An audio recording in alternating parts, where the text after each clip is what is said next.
This is Boxing Tickets NI in association with SB Sports Chaco. We're here with the new BA Celtic Super Welterweight Champion Owen O'Neill. First of all, how does that sound? You're now the BA Celtic Champion. Yeah, it's a dream come true, but I just want to say I want to make sure Owen's alright, because that was one of the scariest. I know I won, got the knockout, but it was one of the scariest times in my life, to be honest with you. Just not knowing if he was alright or not. So I just want to make sure that he's alright, and I've heard news of his coach that he's talking and stuff like that. So just as long as he's alright, I don't care. Yeah, obviously we've had it confirmed that obviously he's won the hospital, but obviously it's more for checks than anything.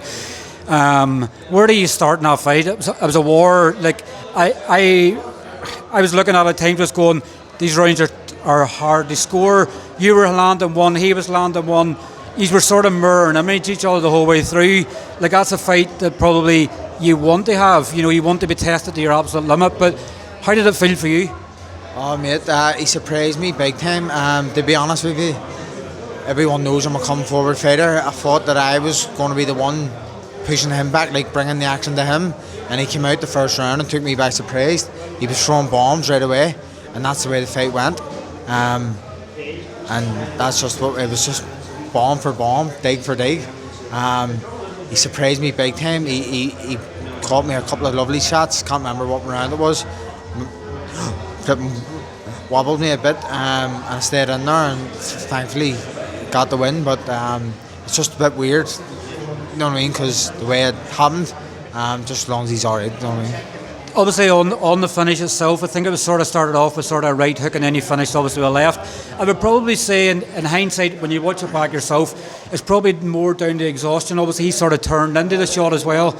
It looks good. It's like a TV sort of, you know the way it's like when you play football and they go, oh, it's a TV save. It was sort of like it looks good in the TV. It probably wasn't as bad. Hopefully, fingers crossed, everything's all right with him. But obviously at that moment, like, I think that shows testament to the person that you are. Like, people be going mad, celebrating the biggest fight, biggest one in their lives. All you want to do is to calm everybody down. I think that shows a tale in itself, exactly who you are. Yeah, well, exactly. It was a weird feeling. Like I said, it was probably one of the scariest. Obviously, one of the best nights of my life. It's the best night of my life, but one of the scariest. Just the way things went. But glad that I think he's on the mend. So. Cliftonville play tomorrow. There's no doubt you're going to be on the pitch at some stage. You're not in the starting lineup, you're not in the subs bench, but no doubt you'll probably be on at half time and feeling the full course of always the support that couldn't be here tonight. Do you think they'll bring me on at half time at the Oval? Well, you never know, they might bring you on. No chance. No. But here I'll be here in spirit. I'll be here. I'll be here going mad. I'll be here singing like mad and going mad. Talk about your support tonight. Obviously, when times were tough in the fight, obviously they acted like nearly the third man, the fourth man sort of in the ring. Was it the crowd that obviously helped you and spur you on when times were getting tough in that fight tonight? Yeah, definitely. It was amazing, mate. That's just had to pinch myself. That was a dream come true the other night. I put a post up earlier on the week that this is the nights that I thought like I couldn't wait to happen, and that was just like it was the dig for dig fight, and just thankfully my granda was looking over me and all too, that I came out the winner, and it's the first belt I've ever won in boxing. First, like, anything I've won in boxing, this is it. Only during pro, so it's a massive night for me. And another belt for the stable as well. We're going to need to make Leanne even bigger just to hold all the belts. Just keep winning, that's it. And obviously, like, your first stoppage won as well. You know, obviously it took you to your 10th fight to get your first stoppage. Does that sort of give you that extra belief now? You know that you've said it for a wee while, that you believe that it's only a matter of time before it happened. It had to be your biggest fight of your career to date that you've done it in. I'm sure that obviously adds a bit more confidence now to you moving forward.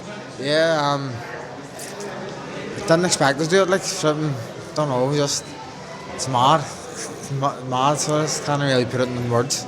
And I guess obviously now you're going to have a few weeks off and obviously celebrate Christmas. We obviously seen your UTV thing you done. Obviously you like your granny's meat, so is she going to give you an extra portion of meat tomorrow? I said better. She better give me 2 Sunday dinners. and where would you like to move now moving forward? Would you like obviously the fence of your belt, or would you like to go for the Irish title? What would you ideally want before you sit down with Mark and talk? Mark's told me that the future is obviously the fight at a lower weight. The BEI wouldn't pass us at welterweight, so that's why I had to do it at super welter. So I don't know, mate. I'm just going to enjoy this. First time I've ever won in boxing, so I'm going to enjoy it. Well, listen, thanks very much for your time. Enjoy your celebrations, and I'm sure we'll catch up with you soon. Good man, Morty. Thank you.